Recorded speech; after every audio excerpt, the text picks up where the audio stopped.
نبی پاک نے فرمایا یہ تسبیح مجھے دنیا کی ہر چیز سے زیادہ پیاری ہے۔ فجر کے وقت جو پڑھتا ہے غیب سے رزق ملتا ہے۔ بسم اللہ الرحمن الرحیم۔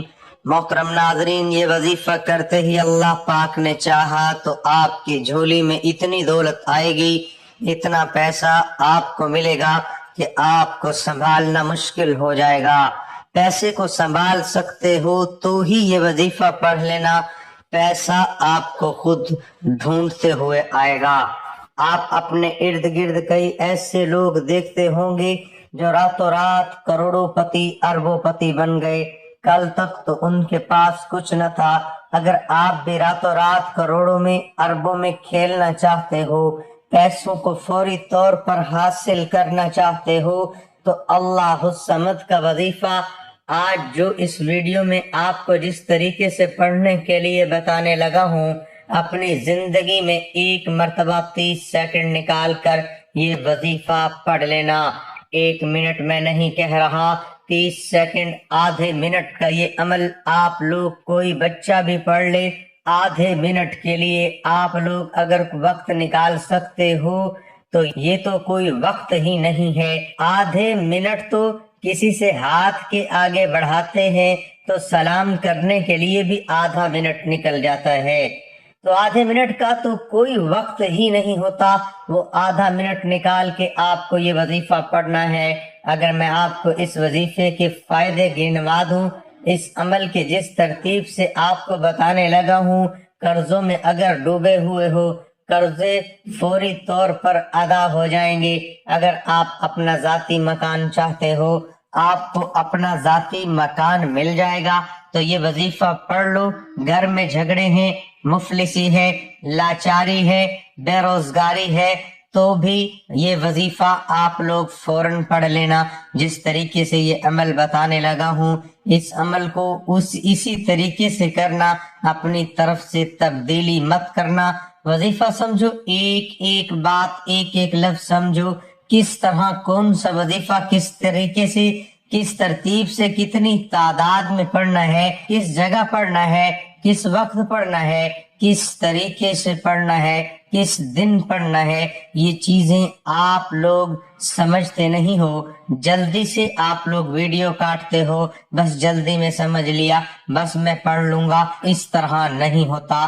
ناظرین، انسان کی اس وقت سب سے بڑی جو پریشانی ہے وہ پیسہ نہ ہونا ہے، دولت نہ ہونا ہے، غریبی۔ اور یہ عمل پیسوں کی جب بارش کر دے، دولت کا طوفان کھڑا کر دے، تو کہاں گئی پریشانی؟ بیماری کیوں لگی ہے؟ پیسہ نہ ہونے کی وجہ سے، پریشانیوں کی وجہ سے، تنگ دستی میں، مالی پریشانی میں بندہ ذہنی مریض بن جاتا ہے۔ لیکن اس وظیفے سے آپ کی تمام پریشانیاں ختم ہو جائیں گی۔ یہ وہ عمل ہے کہ اس عمل کو پڑھنے کے بعد بندہ اگر جو نہ بھی مانگ سکے یا مانگنا بھول بھی جائے تو بن مانگے ہی اس کو مل جاتا ہے۔ جو انسان کی جائز حاجتیں ہوتی ہیں، ضروریات ہوتی ہیں، فوری طور پر پوری کر دیتا ہے، اور ہر پریشانی کو ختم کرتا ہے، ہر بیماری کو یہ عمل ختم کرتا ہے، جسم کے کونے کونے سے بیماریوں کو ختم کرتا ہے، جسم کے کونے کونے سے بد نظری کو ختم کرتا ہے۔ جو بندہ کوئی ایسی پریشانی میں ہو، مثال کے طور پر کوئی گھروں میں جھگڑے ہوں، قرضوں میں ڈوبا ہوا ہو، کوئی ایسی پریشانی ہو کہ اس کا حل ہی نہ نکلتا ہو، وہ پریشانی بھی یہ وظیفہ پڑھتے ہی ختم ہو جائے گی۔ آج رب کریم کے حضور جھولی پھیلا کر آج اس وظیفے کے بعد جو مانگنا ہو مانگ کر دیکھ لینا۔ میں بڑی بات نہیں کرتا، آپ کو مایوسی نہیں ہوگی۔ اگر آپ کو اس عمل کو پڑھنے کے بعد فائدہ نہ ہو تو پھر مجھے کہنا، یہ وہ عمل دینے لگا ہوں جو میرا اپنا ذاتی آزمودہ ہے۔ جب سے مجھے اس عمل کے بارے میں پتہ چلا ہے، میں نے جب سے اس عمل کا آغاز کیا ہے، اللہ پاک نے میری خالی جیب کو دولت سے بھر دیا ہے۔ خالی جھولی کو دولت سے بھر دینے والا، دولت کی چھما چھم بارش کر دینے والا، یہ سچا عمل ہے۔ جس نے بھی اپنی زندگی میں صرف ایک مرتبہ یہ عمل کر لیا